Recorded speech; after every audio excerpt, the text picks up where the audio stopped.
Somalia murtina, Africa is makal. Minang gumaysigila, ila, ila, ila. Dadka oo midoobo, kulligii ma soobiyo, nabad lagama maarmo. I wish to welcome Your Excellency to this historic day in the growth of the community, as we witness the accession of the Federal Republic of Somalia to the Treaty for the Establishment of the East African Community.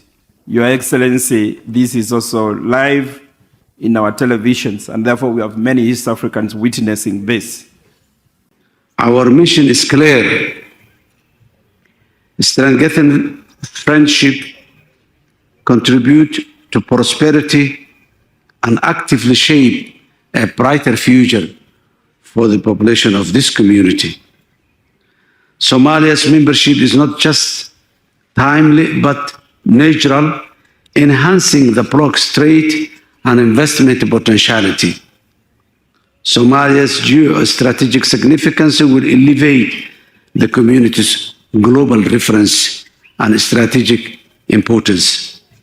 Somalia's integration will strengthen people-to-people connection, benefiting the East Africa in various aspects. As I said earlier, Somalis are already here in the East Africa community. We are part of the family, but today, as His Excellency President Museveni said, we have been a newly born for the purpose of legitimacy and legalization.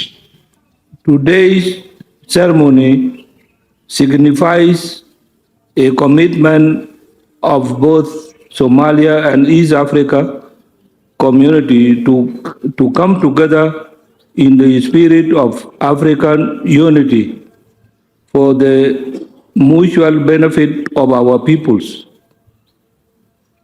Your Excellencies, as Somalia just joined the East Africa community, we have got a major boost in the integration, particularly in the regional and continental trade under the African Continental Free Trade Area Agreement. As I conclude, peace and security is the key for economic growth, political stability, and sustainable development. We shall continue to work for peace and security in the entire East Africa. On behalf of the people of East Africa, I would like to warmly welcome Somalia into the East Africa community. Congratulations and thank you very much.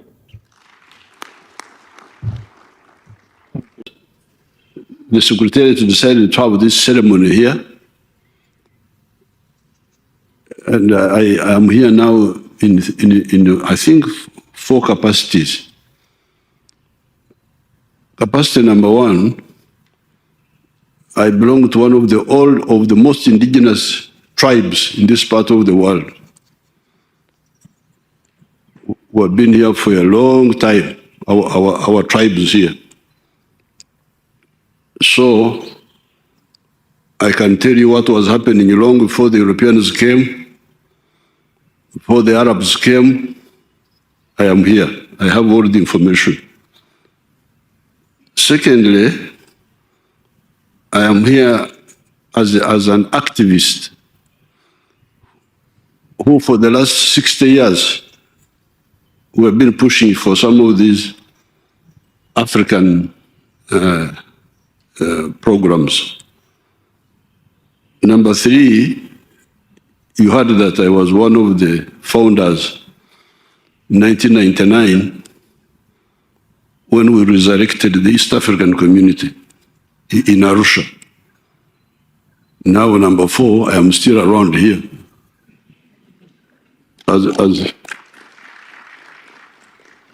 as a sitting president.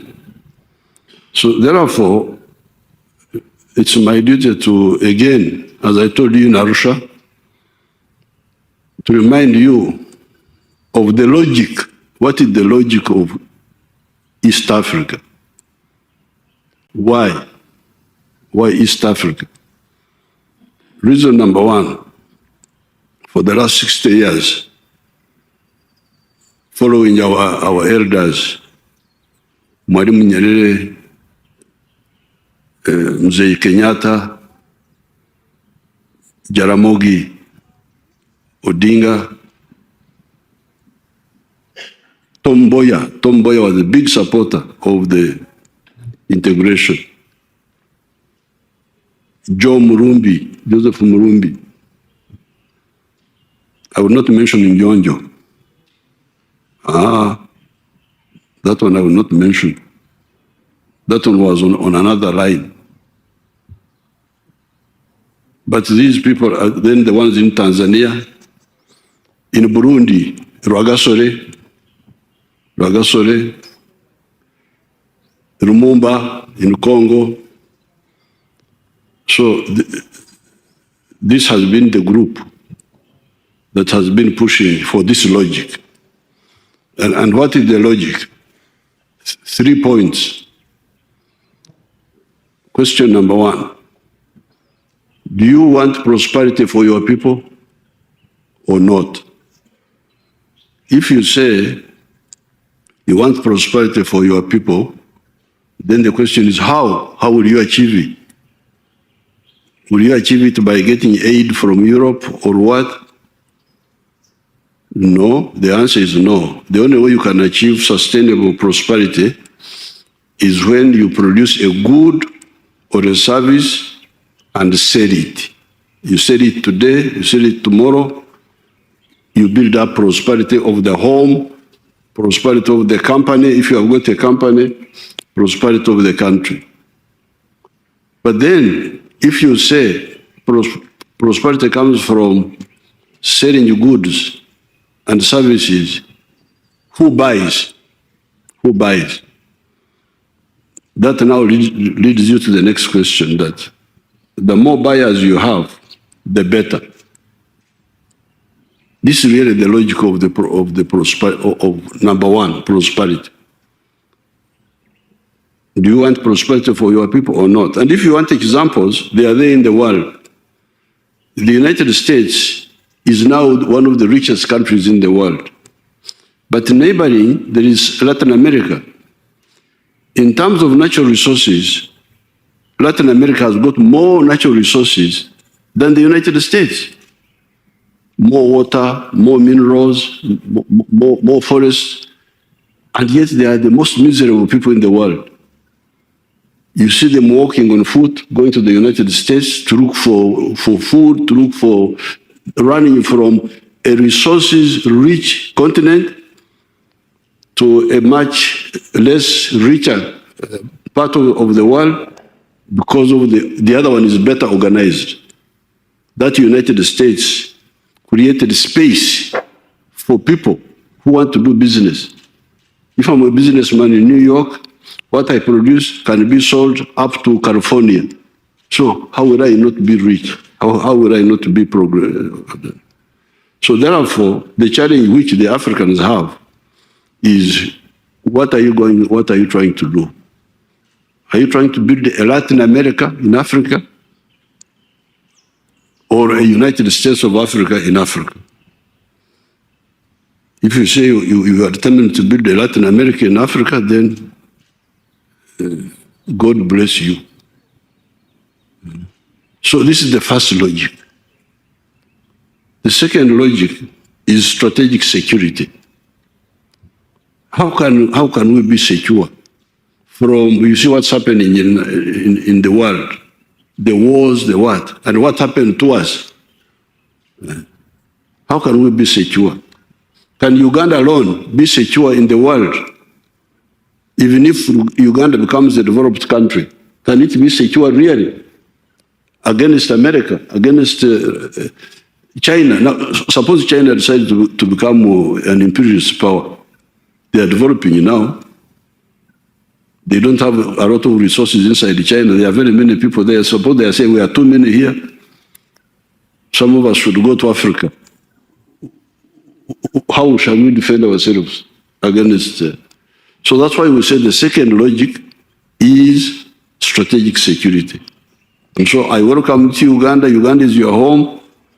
You are most welcome, and I congratulate Somalia for